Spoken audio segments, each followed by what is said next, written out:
الحمد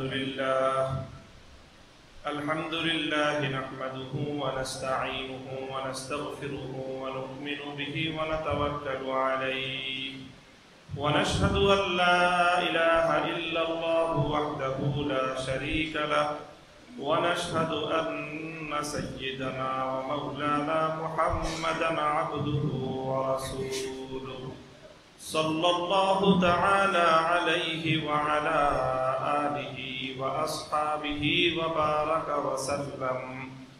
وبارك وسلم تسليما كثيرا. أما بعد فأعوذ بالله من الشيطان الرجيم. بسم الله الرحمن الرحيم. يرفع الله الذين آمنوا منكم والذين أوتوا العلم درجات والله بما تعملون خبير. بارك الله لنا ولكم في القرآن العظيم ونفعنا وإياكم بالآيات والذكر الحكيم. اللهم صل على محمد وعلى آل محمد كما صليت على إبراهيم وعلى آل إبراهيم إنك حميد مجيد. اللهم بارك على محمد وعلى آل محمد كما باركت على إبراهيم وعلى آل إبراهيم إنك حميد مجيد. محترم حضرات علماء کرام আইম্মায়ে আযম সম্মানিত মুরব্বী সাহেবান সমবেত ইসলাম প্রিয় কোরআন প্রেমিক তাওহীদি মুসলমান ভাই ও বন্ধুগণ, কোনাবাড়ি ওলামা পরিষদের উদ্যোগে আয়োজিত আজকের এই দোয়া মাহফিল, ইসলাহি মাহফিল শাইখুল ইসলাম আল্লামা শাহ আহমদ শফি রাহমাতুল্লাহি আলাইহির জীবন কর্ম শীর্ষক আলোচনা ও এই দোয়া এবং ইসলাহি মজলিসে আল্লাহ পাক রব্বুল আলামিন আমাদের যাদেরকে সমবেত হওয়ার তৌফিক দিয়েছেন, রব্বে করিমের বড়ই মেহেরবানি। আল্লাহ পাক রব্বুল আলামিনের দরবারে কালিমাতুশ শুকরের হাদিয়া পেশ করি আলহামদুলিল্লাহ। দীর্ঘ সময় পর্যন্ত আপনারা বাংলাদেশের খ্যাতিমান প্রখ্যাত উলামায়ে কেরামের কাছ থেকে মূল্যবান আলোচনা শুনেছেন, নিজেদের জীবনের ভবিষ্যৎ দায়িত্ব এবং কর্তব্য সম্পর্কে গুরুত্বপূর্ণ আলোচনা শুনেছেন। প্রচন্ড গরমের মধ্যে আমরা এখানে আপনারা বসে আছেন, দীর্ঘ সময় ধরে কষ্ট হচ্ছে সকলেরই। আমি দীর্ঘ করে আলোচনা করব না। আল্লাহ পাক রব্বুল আলামিনের মেহেরবানি যে আল্লাহ রব্বুল আলামিন তার দ্বীনকে, ইসলামকে দুনিয়াতে পাঠিয়েছেন, এমন ভাবে পাঠিয়েছেন যে ইসলামের মধ্যেই দুনিয়ার মানুষের সব রকমের সমস্যার সমাধান আল্লাহ রেখে দিয়েছেন। ইসলামের বড় একটা সৌন্দর্য, শ্রেষ্ঠত্ব হলো যে প্রত্যেকটা যুগেই ইসলাম এমন ভাবে কার্যকর, যুগের সাথে এমন ভাবে মানানসই যে মনে হয় ওই যুগের জন্যই আল্লাহ পাক রব্বুল আলামিন ইসলামকে পাঠিয়েছেন।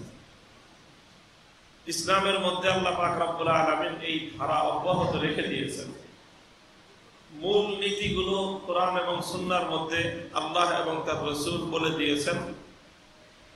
আর প্রত্যেক যুগে যুগে শতাব্দীতে আল্লাহ পাক রব্বুল আলামিন ইসলামের মধ্যে এমন কিছু মানুষ আল্লাহ প্রেরণ করেন যারা যুগের যে সমস্যাগুলো, সেই সমস্যাগুলোকে তারা চিহ্নিত করেন এবং সেই সমস্যার কি সমাধান, সেই সমাধানের পথে তারা উম্মতকে দৃষ্টি আকর্ষণ করেন এবং সমাধানের লক্ষ্যে তারা গুরুত্বপূর্ণ ভূমিকা পালন করেন। এক হাদিসের মধ্যে আল্লাহ রাসূল সাল্লাল্লাহু আলাইহি ওয়াসাল্লাম ইরশাদ করেছেন, ইন্নাল্লাহা ইয়াবআসু লিহাযিহিল উম্মতি আলা রাসি কুল্লি মিআতি সানাতিন মান ইউজাদ্দিদু লাহা দীনাহা। আল্লাহ পাক রব্বুল ইজ্জত এই উম্মতের জন্য প্রত্যেক 100 বছরের মাথায় এমন ব্যক্তি আল্লাহ প্রেরণ করবেন, মান ইউজাদ্দিদু লাহা দীনাহা, যারা সময়ের প্রয়োজনীয় সংস্কারগুলো আল্লাহর কোরআন এবং নবীর সুন্নাহর আলোকে সাধন করবে। মানুষের মধ্যে যেই সকল বিষয়ে পতন অবনতি সৃষ্টি হবে, ওই ব্যক্তিবর্গ তারা মানব জাতিকে, সমাজকে সেই পতন থেকে, অবনতি থেকে উদ্ধার করে মানুষকে আবার সঠিক ধারায় পরিচালিত করার চেষ্টা করবেন। এটা ইসলামের অনন্য বৈশিষ্ট্য। এই জন্য ইসলামের ১৫০০ বছরের ইতিহাস তালাশ করলে কথা দেখা যায় যে এই উম্মতের মধ্যে যখনই কোনো বিষয়ে অবনতি দেখা দিয়েছে, কোনো বিষয়ে শিথিলতা দেখা দিয়েছে, কোনো বিষয়ে বিপদগামিতা দেখা দিয়েছে, আল্লাহ পাক রব্বুল আলামিন এমন ব্যক্তি তৈরি করে দিয়েছেন যারা সেই স্রোতের মোকাবেলায় দাঁড়িয়ে গেছেন, স্রোতের মোকাবেলায় দাঁড়িয়ে গিয়েছেন, তুফানের মোকাবেলায় তারা দাঁড়িয়ে গিয়েছেন, ঝড়ের মোকাবেলায় তারা দাঁড়িয়ে গিয়েছেন এবং সমস্ত ঝড় তুফানকে মোকাবেলা করে স্রোতের বিপরীতে তারা বুক টান করে দাঁড়িয়ে থেকেছেন। সময়ের সমস্ত ফিতনার ঝড় বাতাস তাদের সামনে এসে মাথা নত করে দিতে বাধ্য হয়েছে। এটা ইসলামের শ্রেষ্ঠত্ব এবং এটা ইসলামের একটা অনন্যতা। আলহামদুলিল্লাহ, আমরা ইতিহাসের যদি আমাদের পূর্ববর্তীদের ইতিহাস খুঁজে দেখি, আমাদের এই পাক ভারত উপমহাদেশে এক সময় যখন 1000 শতাব্দী চলে, এখন তো 1442 হিজরি, প্রায় 450 বছর হয়ে গেছে। যখন 1000 সন চলে গিয়ে 1100 শতাব্দী যখন শুরু হয়, ওই সময়ে এই উপমহাদেশে এক বড় ফিতনা দেখা দিয়েছিল। ফিতনার মূল কেন্দ্রীয় চরিত্রে ছিল আকবর দ্য গ্রেট, মোগল সম্রাট, দোর্দণ্ড প্রতাপশালী সরকার, ক্ষমতাবান বাদশাহ। 50 বছর পর্যন্ত উপমহাদেশকে শাসন করেছে। এই 2-4 বছর না।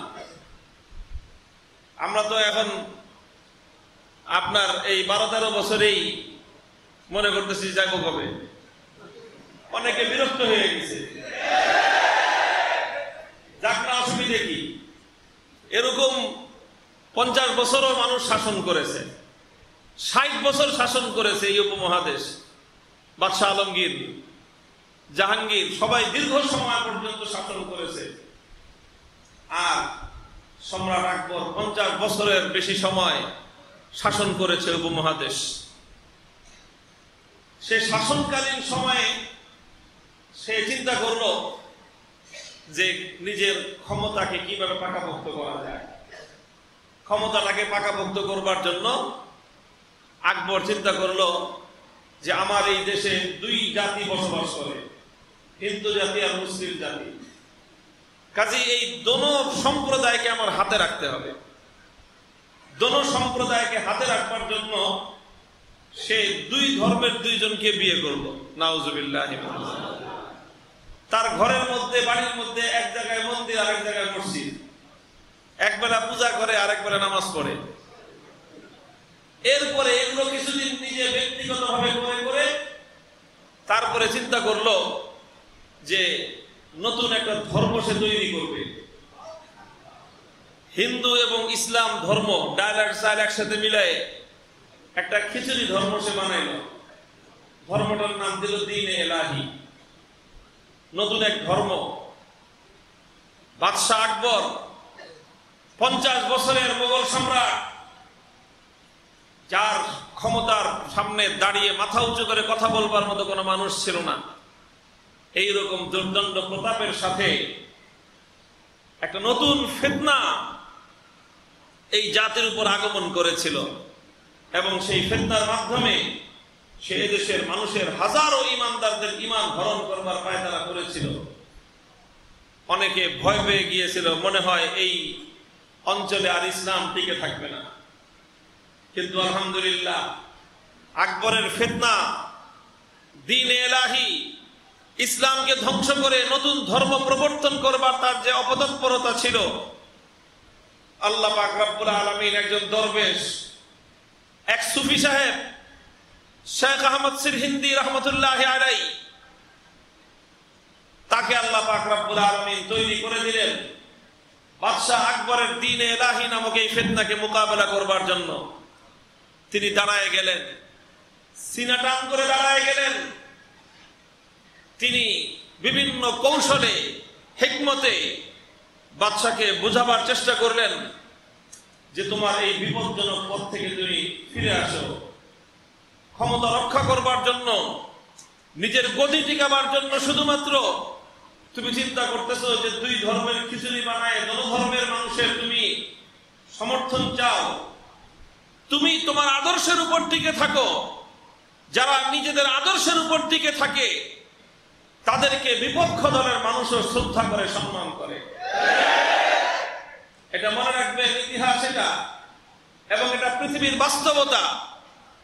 যে নিজের স্বার্থে নিজের আদর্শকে জলাঞ্জলি দিতে পারে, নিজের আদর্শকে ত্যাগ করে আরেকজনের আদর্শ স্বার্থের কারণে যে গ্রহণ করতে পারে, সে কশ্চিনকালেও পৃথিবীর কোন আদর্শের প্রতি সে প্রকৃত অর্থে কল্যাণকামী হতে পারে না, সে বিশ্বস্ত হতে পারে না। তাদের পরিচয় হয় তারা গাদ্দার, তাদের পরিচয় হয় তারা বিশ্বাসঘাতক। বিশ্বাসঘাতককে দিয়ে মানুষ কাজ উদ্ধার করে, কিন্তু কোনোদিন বিশ্বাস করে না। মীর জাফরের ইতিহাস আমরা কি জানি? সে সিরাজউদ্দৌলার প্রধান সেনাপতি হয়ে লর্ড ক্লাইভের সঙ্গে সে আলাপ করেছিল, ইংরেজদের সাথে আলাপ করেছিল। মনে করেছিল সিরাজউদ্দৌলার পতন ঘটার পর সে নবাব হবে, সে শাসক হবে, ক্ষমতার মসনদে বসবে, এটা সে মনে করেছিল। আর সে শত্রুর সাথে হাত মিলাই নবাবের সঙ্গে গাদ্দারি করে শত্রুর হাতে ক্ষমতা তুলে দিয়েছিল। চুক্তি ছিল যে ইংরেজরা নবাব সিরাজউদ্দৌলার পতনের পর মীর জাফরকে ক্ষমতায় বসাবে। কিন্তু ইতিহাস কি বলে? ইংরেজরা বুঝেছিল যে মীর জাফর নবাব সিরাজউদ্দৌলার তার স্নেহ মমতায় লালিত পালিত হয়ে তার আশ্রয়ের প্রশ্রয়ে থেকে তাকে যদি ছবল মারতে পারে, তাহলে আজকে যদি আমরাও ওকে লালন পালন করি, কালকে সে আমাদেরকে লাথি মারতে দেরি করবে না। এই জন্য বিশ্বাসঘাতককে কেউ কোনোদিন বিশ্বাস করে না। স্বার্থের জন্য কাজে লাগায়, স্বার্থ যখন ফুরিয়ে যায় তখন সেও মনে করে যে নাকি আমার কথায় নিজের বাপের সঙ্গে গাদ্দারি করতে পারছে, সে আমার সঙ্গে চোখ উল্টে দিতে কতক্ষণ।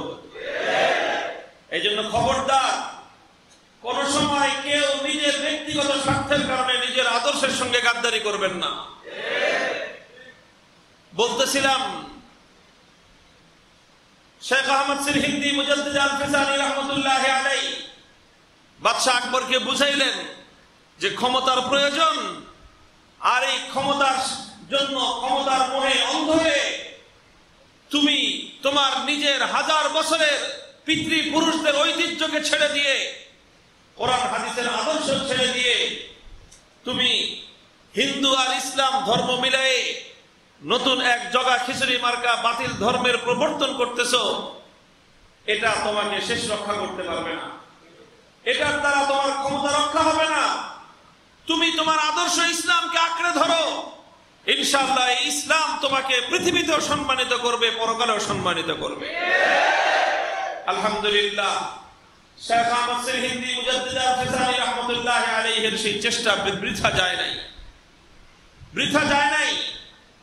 আকবরের উপর ততটা কার্যকরী না হলেও আকবরের পরবর্তী তার যে সন্তান বাদশাহ জাহাঙ্গীর ছিল, সেই জাহাঙ্গীরের উপর মুজাদ্দিদ আল-ফিসানি রাহমাতুল্লাহি আলাইহির এই মেহনত, তার এই দাওয়াত, এটা ফলপ্রসূ হয়েছিল। আর আকবর দীর্ঘ 50 বছর ধরে যেই কুফর এবং শিরকের এক তুফান এদেশে প্রবাহিত করেছিল।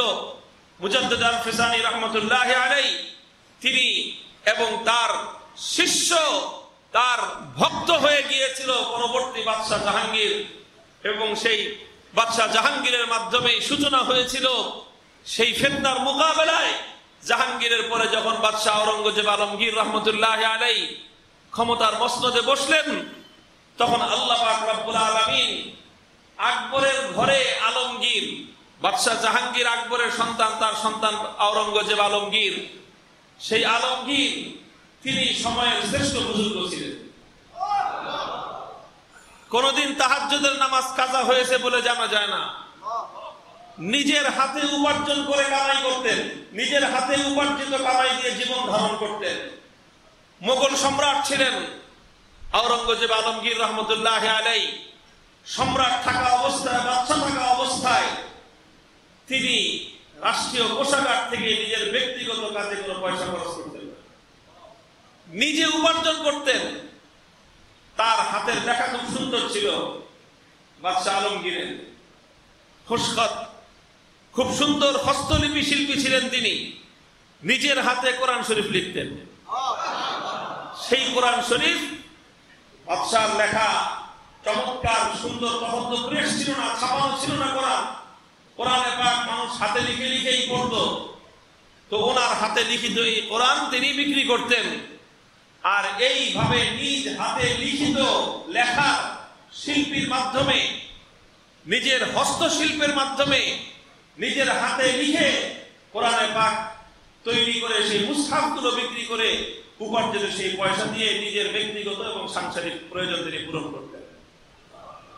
আল্লাহ পাক রব্বুল আলামিন মুজাদ্দিদ আল ফিসানি রহমতুল্লাহ আলাইহির মেহনতের বরকতে বাদশাহ আকবরের জমানা থেকে বাদশাহ আলমগীরের জমানা খুব বেশি দূরে নয়, 100 বছরও না, সমস্ত হালাত এবং সমস্ত অবস্থা আল্লাহ পাক পরিবর্তন করে দিয়েছেন।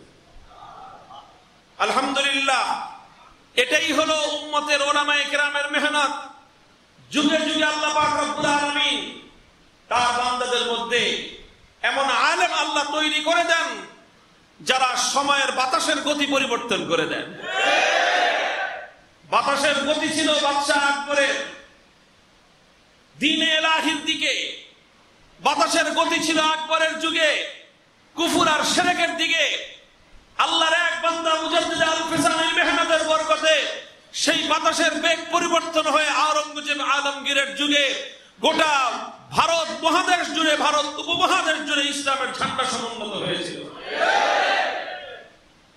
পরবর্তী যুগে প্রত্যেক যুগে যুগে দেখা গিয়েছে আলহামদুলিল্লাহ, উলামায়ে কেরাম সময়ের যে কোনো ফিতনা যখন সামনে আসে তখন সেই ফিতনার ভয়ে তারা ভীত সন্ত্রস্ত হয়ে পড়েন না, বরং তারা সেই ফিতনার মোকাবেলায় বুক টান করে দাঁড়িয়ে যান। সর্বশেষ নজির আর শাইখুল ইসলাম আল্লামা শাহ আহমদ শফী রাহিমাহুল্লাহ তাআলা, আল্লাহ পাক রব্বুল আলামিন শাইখুল ইসলাম শাহ আহমদ শফীর কবরকে জান্নাতের বাগান বানিয়ে দেন। কবরকে আল্লাহ পাক নূরের দ্বারা ভরপুর করে দেন। যখন আমাদের এই দেশে নাস্তিক্যবাদের ঝড়ো হাওয়া বইতে শুরু করেছিল, যখন এদেশের মানুষ, ইমানদার মানুষরা হতাশার ঘোর অমানিসায় নিমজ্জিত ছিল, তারা হতাশার সাগরে হাবুডুবু খাচ্ছিল, তারা মনে করছিল এদেশটা বুঝি নাস্তিক্যবাদের করাল গ্রাসের শিকার হয়ে যাবে।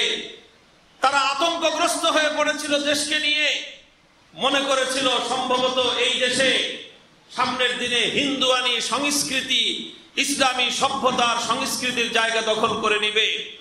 তারা মনে করেছিল, ভাবটা এমন দেখা গিয়েছিল, সন্ধ্যাবেলায় ঘরে ঘরে মুসলমানদের ঘরে কোরআন নিয়ে বসবার, চেরাগ আর প্রদীপ জ্বলবার পরিবর্তে রাস্তায় রাস্তায় মোমবাতি নিয়ে মঙ্গল প্রদীপ জ্বালিয়ে মানুষ দাঁড়িয়ে থাকবার মতো কালচার শুরু হয়ে গিয়েছিল। এই যখন পরিবেশ পরিস্থিতি, কেউ এর বিপরীত কোনো কথা বলার সাহস পায় না, এমন একটা অবস্থা হয়েছিল। 2013 সালে সেই সময়ের কথা আমরা ভুলে যাই নাই। প্রথম যখন শাহবাগে এই সকল আস্ফালন শুরু হয়, তখন সরকারের বিরুদ্ধে তারা ছিল, সরকারও প্রথম তাদের বিরুদ্ধে ছিল।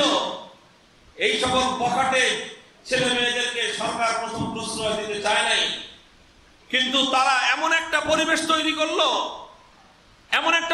তৈরি করলো, সরকার ভয় পেয়ে গেল তাদের এই আস্ফালন দেখে। এমনকি গোটা রাষ্ট্র এবং সরকার ব্যবস্থা সেই সকল বখাটে উচ্ছৃঙ্খল তরুণ তরুণীদের কাছে আত্মসমর্পণ করেছিল। এটা ইতিহাস, আমি বললাম যাচাই করে দেখেন, এটাই বাস্তবতা। শাহবাগে যখন তারা নাস্তিক্যবাদের প্রথম মঞ্চ তৈরি করেছিল, প্রথম সেখানে সরকার দলীয় মন্ত্রী এমপিরা গেলে তাদেরকে নাজেহাল করেছিল, লাঞ্ছিত করেছিল, জুতা মেরেছিল তাদেরকে। এই ছিল সরকারের সঙ্গে তাদের বৈরিতা। কিন্তু দিনে দিনে তারা এতটাই ফুলে ফেপে উঠেছিল যে সরকার পর্যন্ত ভয় পেয়ে গিয়েছিল ওই শক্তিকে। তাদের সামনে সরকার মাথা নত করে দিয়েছিল, তাদের দাবি দেওয়া একটার পর একটা সরকার মানতেছিল। সরকার বুঝে নিয়েছিল যে এদের বিপরীত চলে আমি ক্ষমতা টিকিয়ে রাখতে পারবো না। এই ছিল অবস্থা। যখন গোটা সরকার, রাষ্ট্র, প্রশাসন, গোটা জাতি এই উচ্ছৃঙ্খলতার সামনে, নাস্তিক্যবাদের সামনে আত্মসমর্পণ করেছিল, ঠিক ওই দুর্দিনে, ওই ক্রান্তিকালে হাটহাজারীর এক প্রান্তিক অঞ্চল থেকে, এক হাদিসের মসনদ থেকে, আর একটা খানকার এক কর্নার থেকে এক মহাপুরুষ বুক টান করে দাঁড়িয়ে গিয়েছিলেন। সেই সময়ের মহাপুরুষের নাম শাইখুল ইসলাম আল্লামা আহমদ শফী।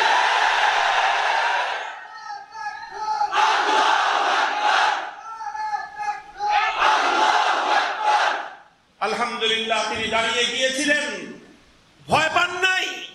তিনি বলেছিলেন যে এই সমস্ত অসভ্যতা, অশ্লীলতা আমাদের সোনার বাংলাদেশে চলতে পারে না।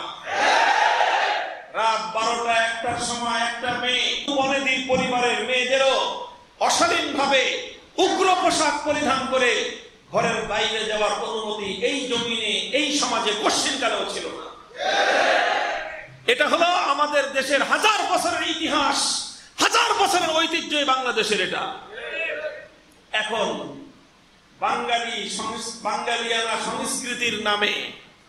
বাঙালিয়ানা সংস্কৃতির নামে কখনো, আর কখনো ইউরোপীয় কালচারের নামে, কখনো পয়লা বৈশাখের নামে, কখনো 31st নাইটের নামে, নানা নামে অশ্লীলতা, বেহায়াপনা আর নারী স্বাধীনতার নামে নারীর ইজ্জত এবং সম্ভ্রম লুণ্ঠন করবার আয়োজন চলছে।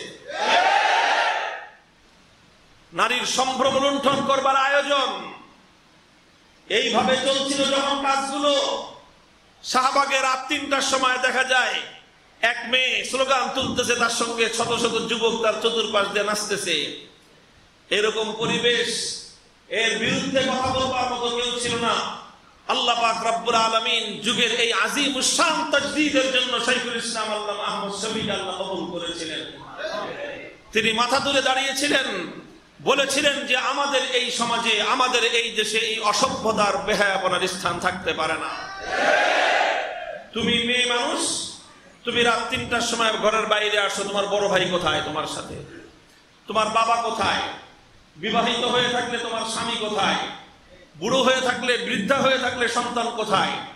তোমার সঙ্গে তোমার বাবাও নেই, তোমার বড় ভাইও নেই, তোমার স্বামীও নেই, তোমার সন্তানও নেই। তুমি একটা মেয়ে একা, তুমি কোন সভ্য সমাজে রাত বিরাত রাস্তাঘাটে ঘোরাফেরা করতে পারো না। যেই সমাজের মেয়েরা রাত বিরাত একাকী, নিজের বাবা, নিজের ভাই, নিজের স্বামী, নিজের সন্তানকে উপেক্ষা করে একা একা এভাবে চলাচল করে, সেই সমাজ কশ্চিনকালেও এটা সভ্য সমাজ নয়, এটা নষ্ট সমাজ। এই নষ্ট সমাজ পরিণত করবার জন্য শাহজালাল, শাহ মাকদুমদের এই পুণ্যভূমি বাংলার মাটিকে যখন নষ্ট সমাজে পরিণত করবার পায়তারা চলছিল, ওই সময়ে সেই মুজাদ্দিদ আল ফিসানি রহমতুল্লাহ আলাইহির উত্তরসূরি হয়ে শাইখুল ইসলাম আল্লামা শাহ আহমদ শফী রহমতুল্লাহ আলাইহি তিনি মাঠে অবতীর্ণ হয়েছিলেন। আর এমন ভাবে অবতীর্ণ হয়েছিলেন, তিনি যখন মাঠে নামলেন, তিনি যখন ঘর থেকে বের হলেন, তিনি যখন খানকা থেকে রাজপথে আসলেন, তখন তার অবস্থাটা কি হয়েছিল? আমরা যে গল্পের বইয়ের মধ্যে পড়েছিলাম, হ্যামিলনের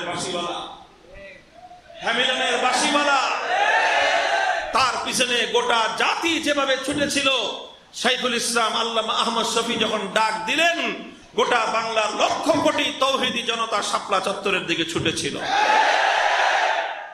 সেটা ছিল নাস্তিক্যবাদের বিরুদ্ধে ঈমান এবং তাওহীদের লড়াই। সেটা ছিল আল্লাহর পয়গম্বরের দুশমনদের বিরুদ্ধে রাসূল প্রেমীদের লড়াই।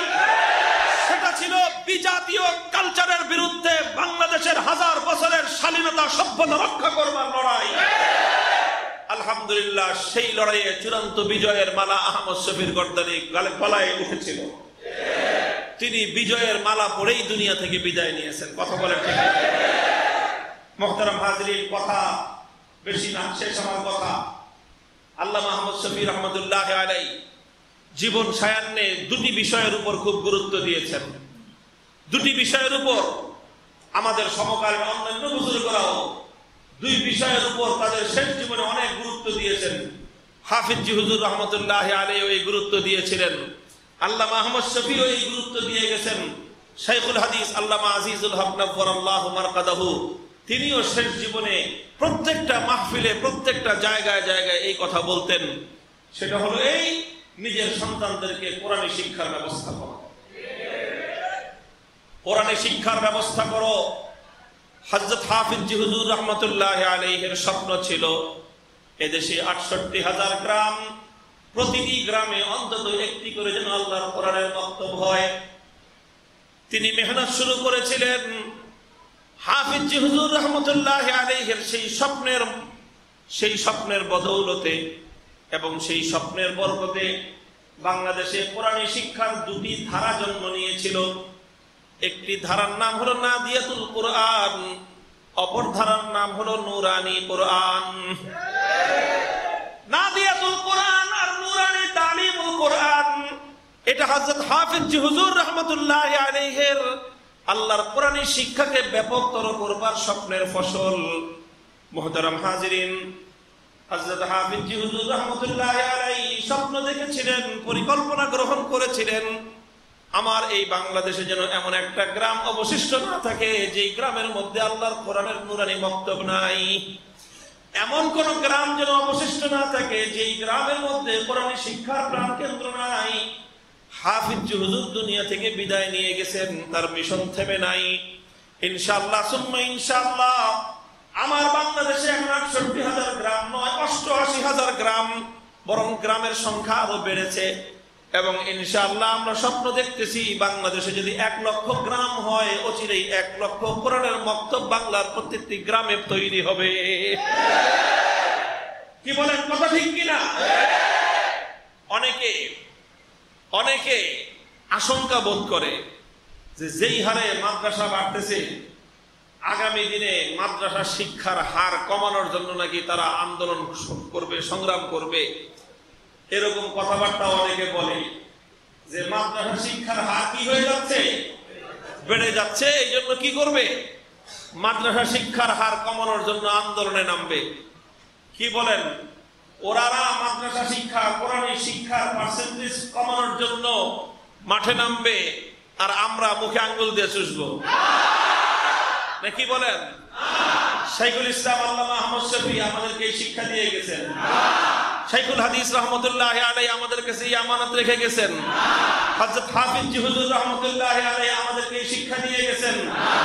ইনশাআল্লাহ সুম্মা ইনশাআল্লাহ উলামায়ে কেরাম তৎপর আছেন। এখন প্রতি বছর প্রায় ২৫ থেকে ৩০,০০০ আলেম প্রতি বছর দাওরায়ে হাদিস পরীক্ষা দিয়ে ফারেগ হচ্ছেন, এবং এ থেকে প্রায় অর্ধেক উলামায়ে কেরাম বাংলাদেশের বিভিন্ন অঞ্চলে আল্লাহর কোরআনের শিক্ষায় তারা নিয়োজিত হচ্ছেন। তোমরা স্বপ্ন দেখতেছো আল্লাহর জমিন থেকে কোরআনী শিক্ষার হার কমিয়ে দিবা, আমরা স্বপ্ন নয়, আমরা প্রত্যয় গ্রহণ করছি। ইনশাআল্লাহ আগামী দিনে আমার দেশের একটা ঘর কোরআনী শিক্ষা থেকে বঞ্চিত থাকবে না ইনশাআল্লাহ।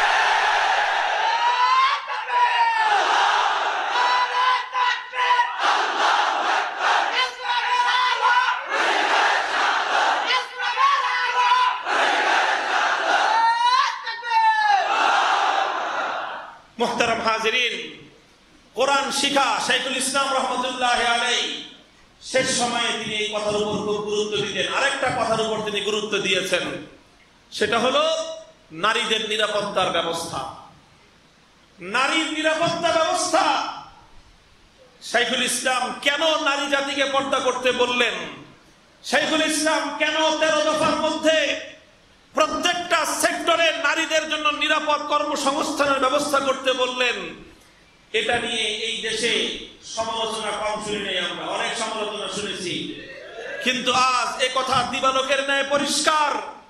যদি দেশ, জাতি, রাষ্ট্র শাইখুল ইসলাম আল্লামা আহমদ শফীর সেদিনের পরামর্শ শুনে যথাযথ ব্যবস্থা গ্রহণ করত, মাতৃজাতির ইজ্জত নিরাপত্তা নিশ্চিত করবার জন্য যথাযথ কর্মসংস্থান, অফিস, আদালত, শিক্ষাঙ্গন সহ সমস্ত জায়গায় নারীদের জন্য ভিন্ন নিরাপদ ব্যবস্থা করবার উদ্যোগ গ্রহণ করত, তাহলে আজকে আমার সমাজকে ধর্ষণের এই মহামারীর করাল গ্রাস এভাবে আমাদেরকে, জাতিকে গ্রাস করে নিতে।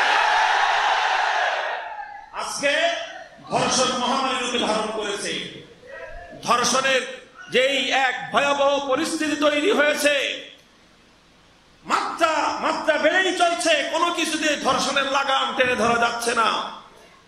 ধর্ষণ বন্ধের নামে, ধর্ষণের বিরুদ্ধে যখন ওলামায়ে কেরাম মাঠে নামলো, এই যে বেগমগঞ্জে যখন এই পাশবিক নির্যাতন চলল এক মায়ের উপর, সিলেটের এমসি কলেজে যখন সেই গৃহবধূকে তার স্বামী থেকে কেড়ে নিয়ে তার স্বামীর সামনে নরপশুরা উপর্যুপরি ধর্ষণ করলো, সর্বপ্রথম সিলেটের এমসি কলেজের এই ধর্ষণের ঘটনার প্রতিবাদ, বেগমগঞ্জের নারীর উপর পাশবিক নির্যাতনের ঘটনার তীব্র প্রতিবাদ জানিয়েছে এদেশের আলেম সমাজ, প্রতিবাদ জানিয়েছে এদেশের ওলামায়ে কেরাম, প্রতিবাদ জানিয়েছে এদেশের ইসলামপন্থীরা।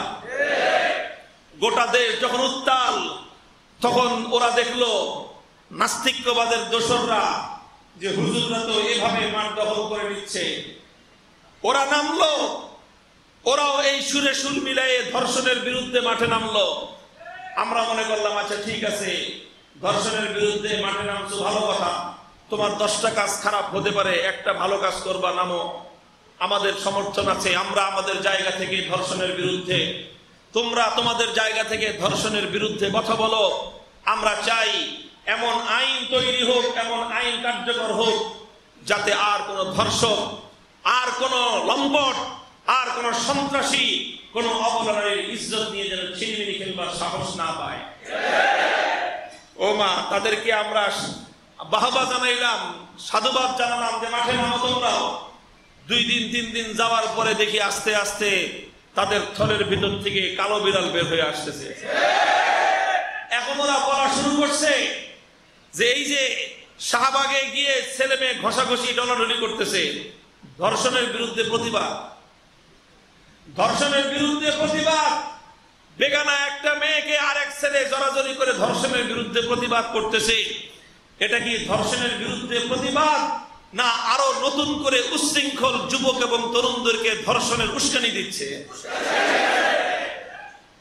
এটা উস্কানি হচ্ছে। ওলামায়ে কেরাম স্পষ্ট 6 দফা দিয়েছে, স্পষ্ট 6 দফা দাবি দেওয়া হয়েছে। আজ সকালবেলা আল্লামা নূর হোসেন কাসেমের নেতৃত্বে ওলামায়ে কেরাম স্পষ্টভাবে ঘোষণা করেছে, দর্শন, ধর্ষণ, জেনা, ব্যভিচার সহ নারীকে অশ্লীল ভাবে উপস্থাপন করার সমস্ত আয়োজনের বিরুদ্ধে যুদ্ধের ময়দানে নামতে হবে, সংগ্রামের ময়দানে নামতে হবে।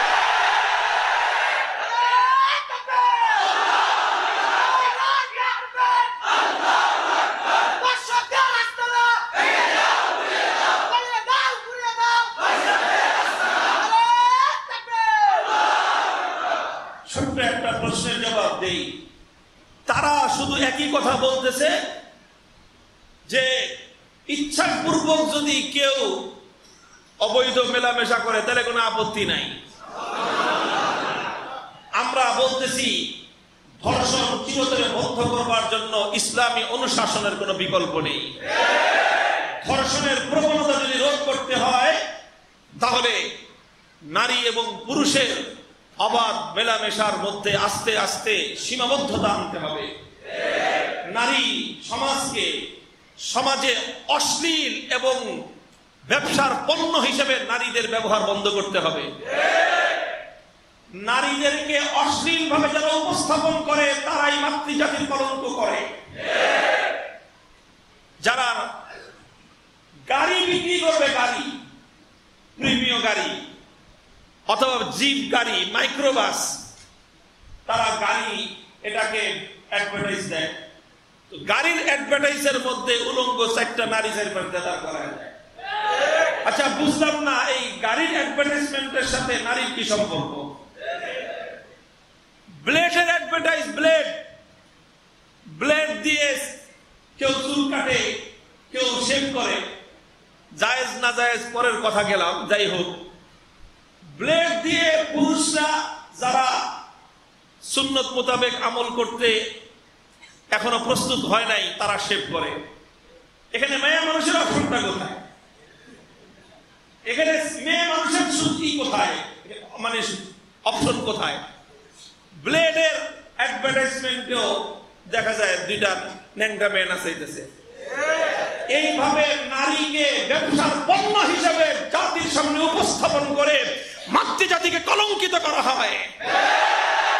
রাস্তার বিলবোর্ড, বড় বড় সাইনবোর্ড, বড় বড় পোস্টারগুলোর মধ্যে নারীর সমস্ত শরীরকে, নারীর আবেদনময়ী অঙ্গগুলোকে এমন ভাবে খোলাখুলি ভাবে উপস্থাপন করা হয়।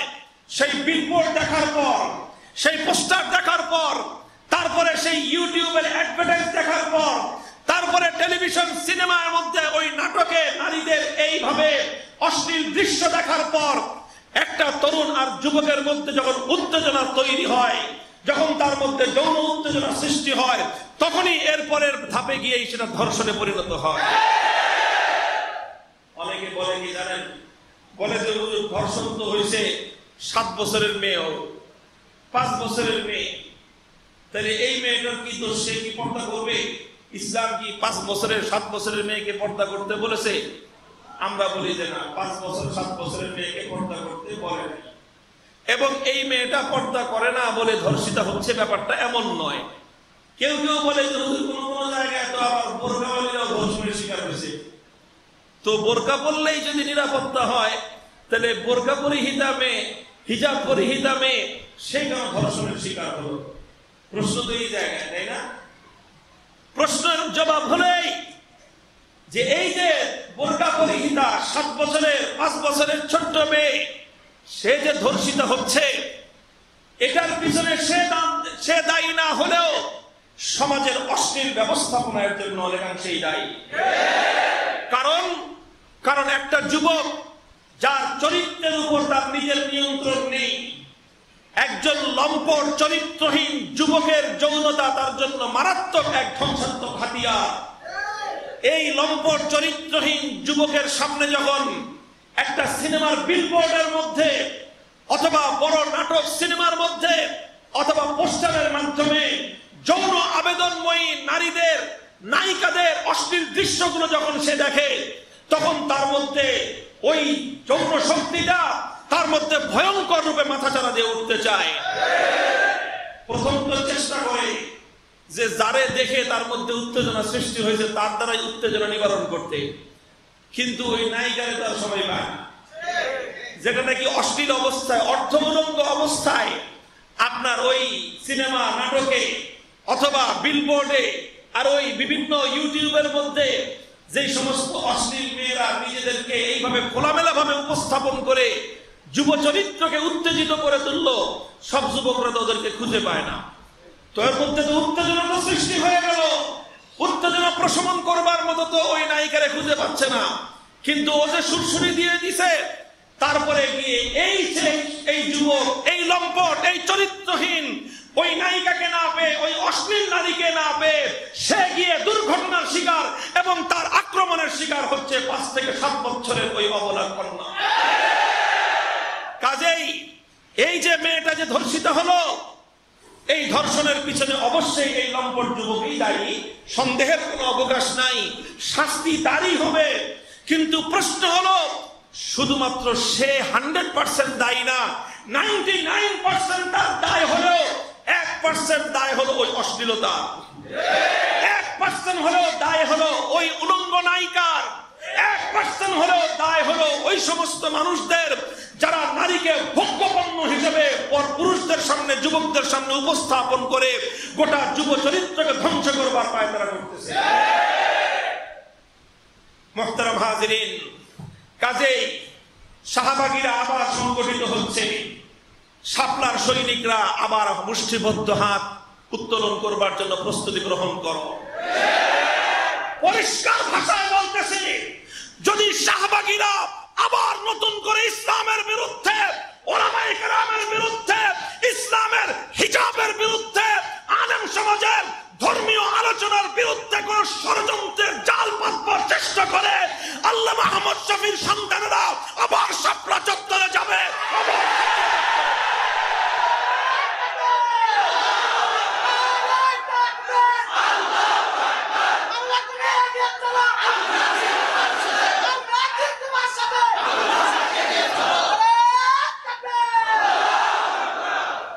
কথাটা কি বুঝাইতে পারলাম আপনাদেরকে? বৃদ্ধা মহিলাও ধর্ষণের শিকার হয়, অনেক ক্ষেত্রে হিজাব এবং পর্দানশীল নারীরাও লাম্পট্যের শিকার হয়। ছোট্ট ছোট্ট 5 বছর 7 বছরের কচি, একেবারে কচি কাঁচা আমাদের সোনামণিরাও অনেক ক্ষেত্রে ধর্ষণের শিকার হয়েছে। এই ধর্ষণের জন্য এই বাচ্চা মেয়ে, তার কোনো দায় নাই, দায়টা সম্পূর্ণই ধর্ষকের, দায়টা সম্পূর্ণই লম্পটের। তবে এই লম্পট আর এই ধর্ষককে উস্কানি দেওয়ার দায় তাদের, যারা সমাজের মধ্যে অশ্লীলতা ছড়ায়। এটা আপনারা নিজেরা চোখটা বন্ধ করে নিজেদেরকে নিয়ে জীবনে চিন্তা করলেই বুঝবেন কথার বাস্তবতা। কাজেই আমাদের দাবি পরিষ্কার যে এই ধর্ষণের বিরুদ্ধে গোটা দেশ এখন জেগে উঠছে। শুধু ধর্ষণ বন্ধ নয়, বরং যে সকল কারণে সমাজের মধ্যে ধর্ষণ, লাম্পট্য, জেনা, ব্যভিচারের ব্যাপকতার সয়লাব হচ্ছে, সেই সমস্ত কারণগুলো, সেই দুয়ারও আমরা বন্ধ করতে চাই। আর সেই দুয়ার হলো মৌলিকভাবে দুটি জিনিস। আল্লাহর কোরআন সমস্ত চরিত্রহীনতার জন্য দুটি জিনিসকে দায়ী করেছে। কয় জিনিস? কয় জিনিস? এক নম্বর হলো বেহায়াপনা আর অশ্লীলতা। 2 নম্বর হলো মাদক এবং এই আপনার মাদকতা আর হলো অশ্লীলতা। মাদকতা, অশ্লীলতা, এই দুটোই হলো সমাজের মধ্যে জেনা, ব্যভিচার এবং ধর্ষণের উৎপাত বৃদ্ধি করে। আপনি যদি মূল উৎস থেকে এটাকে নষ্ট না করেন, যদি মূল উৎস থেকে এটাকে না উপড়ে ফেলেন, মাদকের বিরুদ্ধে আর অশ্লীলতার বিরুদ্ধে যদি আপনি ব্যবস্থা গ্রহণ না করেন, আর ধর্ষণ বন্ধ করতে চাই, ধর্ষণ বন্ধ করতে চাই, ধর্ষণ বন্ধ করতে চাই, এই জিগির দিয়ে ধর্ষণ বন্ধ করতে পারবেন।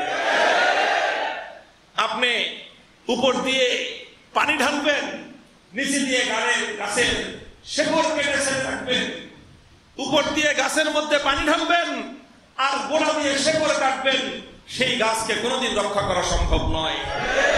উপর দিয়ে ধর্ষণ বন্ধের আইন করবেন আর ভিতর দিয়ে অশ্লীলতা আর মাদকের ছড়াছড়ি করবেন, আপনার এই আইন কোনোদিন একটি সমাজকে ধর্ষণ মুক্ত সমাজে পরিণত করতে পারবে না। কাজেই এবার আবার নামতে হবে মাঠে। আবার আল্লামা আহমদ শফীর সন্তানেরা নামবে। আল্লামা জুনায়েদ বাবুনগরে আছেন নাই?